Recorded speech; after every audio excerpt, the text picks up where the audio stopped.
Yes, the National Electrical Code allows for multiple 120 volts 20 amps branch circuit conductors of the same phase to be installed in one conduit. Let's examine the relevant factors, including conduit fill, inductive heating, neutral and ground conductors, and circuit breaker and receptacle requirement. Firstly, let's address conduit fill. For 3 American wire gauge THHN or XHHW conductors, calculate the total conductor area. If each conductor has an area of 0.819 square inches, then 3 conductors will occupy 3 multiplied by 0.819, which equals 0.2457 square inches. The cross-sectional area of the conduit must be at least 40% of the total conductor area. Therefore, the calculation is 0.2457 square inches multiplied by 0.40, which equals 0.9828 square inches. Consult the NEC tables to determine the appropriate conduit size based on this fill requirement. A suitable conduit size, like 3/4 inch, has an internal cross-sectional area that satisfies the conduit fill requirement. Secondly, let's examine inductive heating. Inductive heating of the conduit is not typically an issue for the proposed installation. The parallel conductors carry the same current in the same direction, which creates magnetic fields. Since all circuit conductors of a circuit, including the neutral, are in the same conduit, the magnetic fields largely cancel each other out, minimizing any significant inductive heating. The NEC does not usually require any special measures for multiple 120 volts 20 amps branch circuit conductors of the same phase in one conduit, assuming standard wiring practices are followed. Thirdly, consider neutral and ground conductors. The separate neutral conductors and a shared ground conductor are both permitted in the same conduit subject to certain conditions. The ground conductor must be sized appropriately to meet the requirements of the overcurrent protection device, which is 20 amps in this case. Refer to NEC Table 250.122 to determine the minimum size of the equipment grounding conductor based on the rating of the overcurrent protective device in the circuit. For a 20 amps overcurrent device, the minimum size is 12 American wire gauge copper. Also, a separate neutral conductor is required for each circuit in this specific scenario. Each branch circuit must be protected by a separate 20 amp circuit breaker. Each receptacle must be rated for 120 volts 20 amps and connected to one of the branch circuits. Ensure that all wiring and connections are made in accordance with NEC standards and that all devices are properly listed and labeled. To summarize, the proposed installation is generally compliant with the NEC and does not pose any immediate safety or performance concerns, provided that all the aforementioned conditions are met. Remember to always consult the latest edition of the NEC and local amendments for specific requirements, and to consult with a qualified electrical inspector to ensure compliance with all applicable codes and regulations. Let's delve a bit deeper into each of these aspects to provide a more comprehensive understanding. First, let's explore conduit fill in greater detail. The NEC specifies maximum conduit fill percentages to prevent overheating and ensure ease of installation. These percentages vary based on the number of conductors in the conduit. For example, for 3 or more conductors, the maximum fill percentage is typically 40% of the conduit's cross-sectional area. To determine the required conduit size, you must calculate the total cross-sectional area of all conductors, including insulation, and then select a conduit with an internal area that meets or exceeds the 40% fill requirement. NEC Chapter 9, Table 4 provides the dimensions of various types of conductors, including THHN and XHHW. These values are essential for accurate conduit fill calculations. It is important to note that using the incorrect conduit size can lead to overheating, insulation damage, and difficulty pulling conductors. Always use appropriate tables and calculations to ensure compliance. Next, let's examine inductive heating in more detail. While inductive heating is generally not a significant concern with properly installed 120 volts branch circuits in metallic conduit, it's important to understand the underlying principles. Inductive heating occurs when alternating current flows through a conductor, creating a magnetic field around the conductor. This magnetic field can induce current in nearby metallic objects, such as the conduit, which can lead to heating. However, when the supply and return conductors of a circuit, including the neutral, are installed in the same conduit, the magnetic fields tend to cancel each other out, minimizing the inductive heating effect. This is particularly true when the conductors are closely spaced and symmetrically arranged within the conduit. In situations where large currents are involved or where there are significant imbalances in the current flow, inductive heating may become a concern. In such cases, special measures may be required, such as using non-metallic conduit or employing magnetic shielding techniques. However, for typical 120 volts 20 amps branch circuits, these measures are usually not necessary. Now let's discuss neutral and ground conductors in greater detail. The NEC requires a separate neutral conductor for each branch circuit to ensure proper circuit operation and prevent overloading of the neutral conductor. This is particularly important in multi-wire branch circuits, where multiple circuits share a common neutral conductor.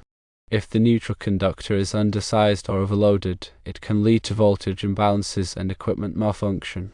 The equipment grounding conductor, on the other hand, provides a path for fault current to return to the source, tripping the overcurrent protective device and preventing electrical shock hazards. The equipment grounding conductor must be sized in accordance with NEC Table 250.122, based on the rating of the overcurrent protective device. It is important to note that the equipment grounding conductor must be connected to all metal enclosures, equipment, and appliances in the circuit to provide a continuous grounding path. Finally, let's discuss circuit breaker and receptacle requirements in more detail. Each branch circuit must be protected by a separate overcurrent protective device, typically a circuit breaker, to prevent overloads and short circuits.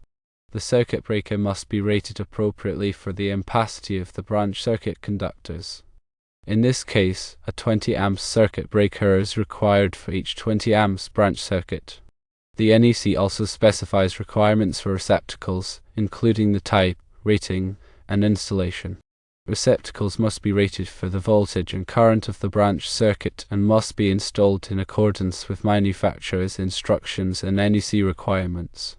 It is important to use tamper-resistant receptacles in certain locations, such as dwelling units, to protect children from electrical shock hazards. Now let's shift our focus and talk about some practical considerations for running multiple 120 volts 20 amp circuits in a single conduit. While the NEC permits this, there are best practices that can improve the safety and efficiency of the installation. Firstly, consider using color-coded conductors to easily identify each circuit. This simplifies troubleshooting and maintenance in the future. Common color codes include black for phase conductors, white for neutral conductors, and green or bare for equipment grounding conductors. Secondly, use cable ties or other means to bundle the conductors together within the conduit. This helps to keep the conductors organized and prevents them from tangling or chafing against each other. Thirdly, ensure that the conduit is properly supported and secured to prevent it from sagging or moving. Use appropriate conduit clamps or straps at intervals specified by the NEC. Fourthly, when pulling conductors through the conduit, use a pulling lubricant to reduce friction and prevent insulation damage. Choose a lubricant that is compatible with the conductor insulation and the conduit material. Fifthly, after the conductors are installed, test each circuit to ensure that it is properly wired and that there are no shorts or grounds. Use a multimeter or other testing equipment to verify the voltage, current, and continuity of each circuit. In addition to these practical considerations, there are also some common mistakes to avoid when installing multiple circuits in a single conduit. One common mistake is to overload the conduit with too many conductors.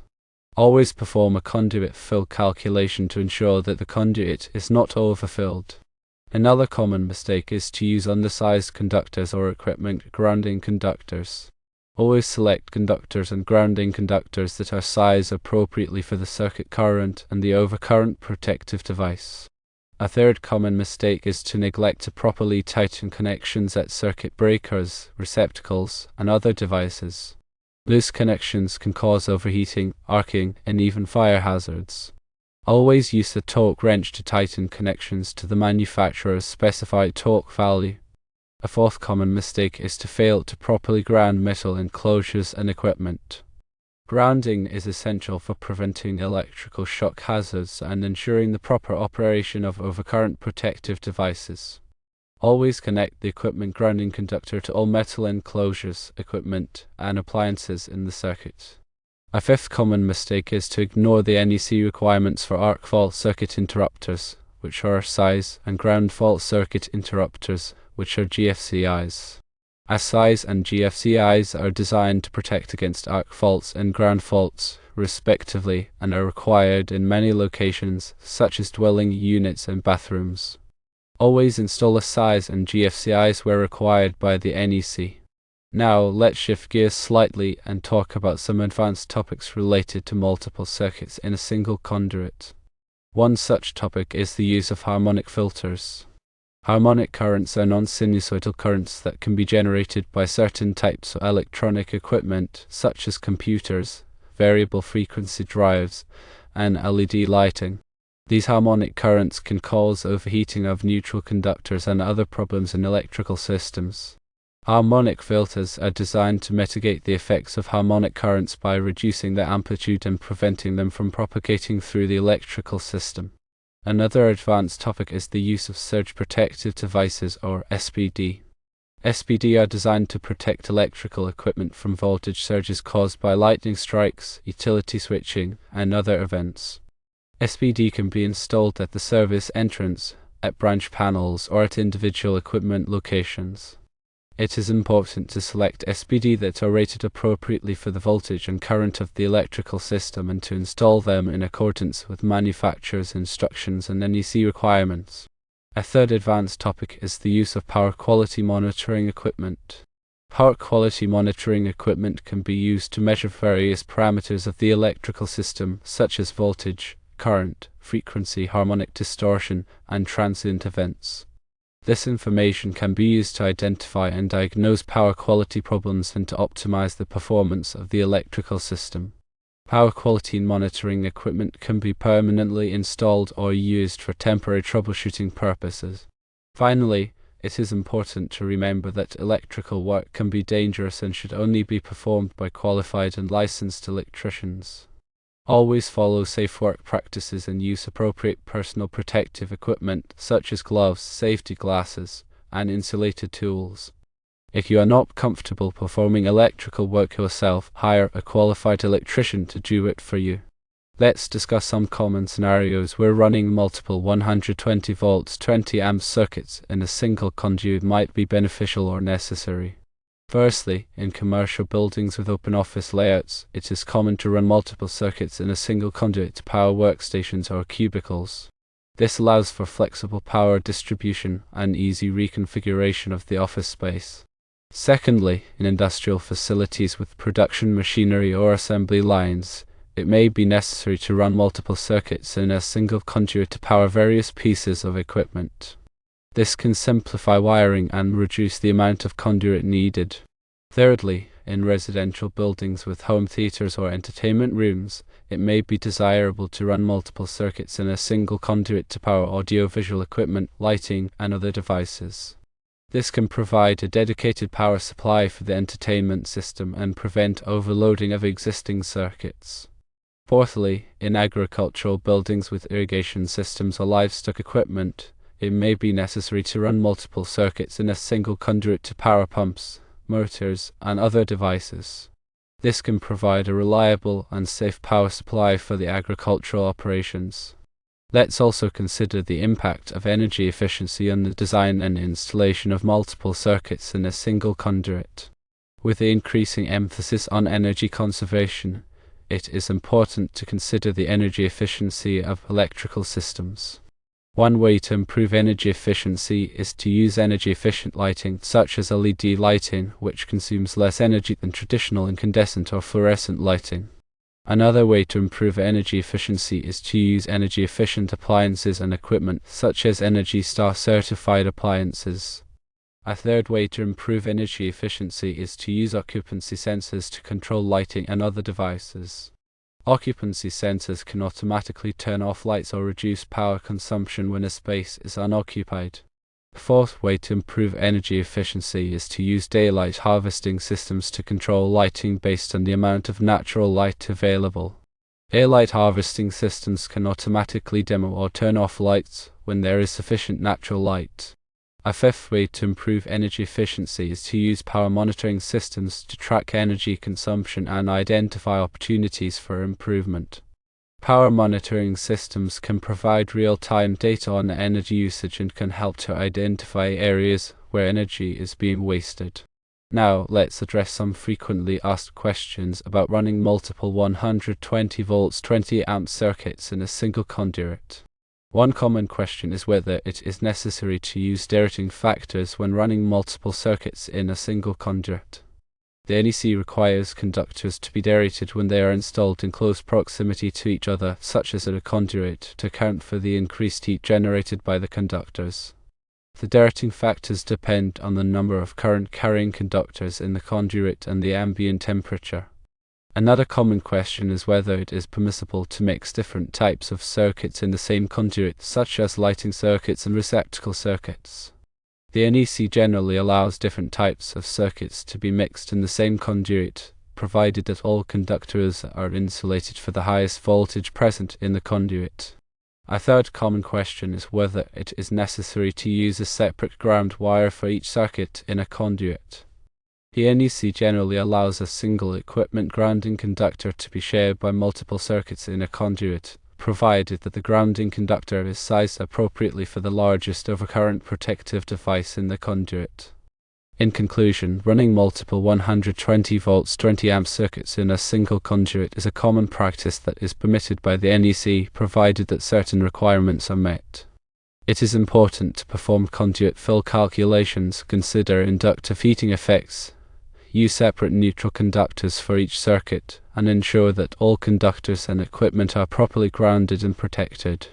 By following these guidelines and consulting with a qualified electrician, you can ensure that your electrical installation is safe, reliable, and compliant with all applicable codes and regulations. Remember to always consult the latest edition of the NEC and local amendments for specific requirements, and to consult with a qualified electrical inspector to ensure compliance with all applicable codes and regulations in South Carolina.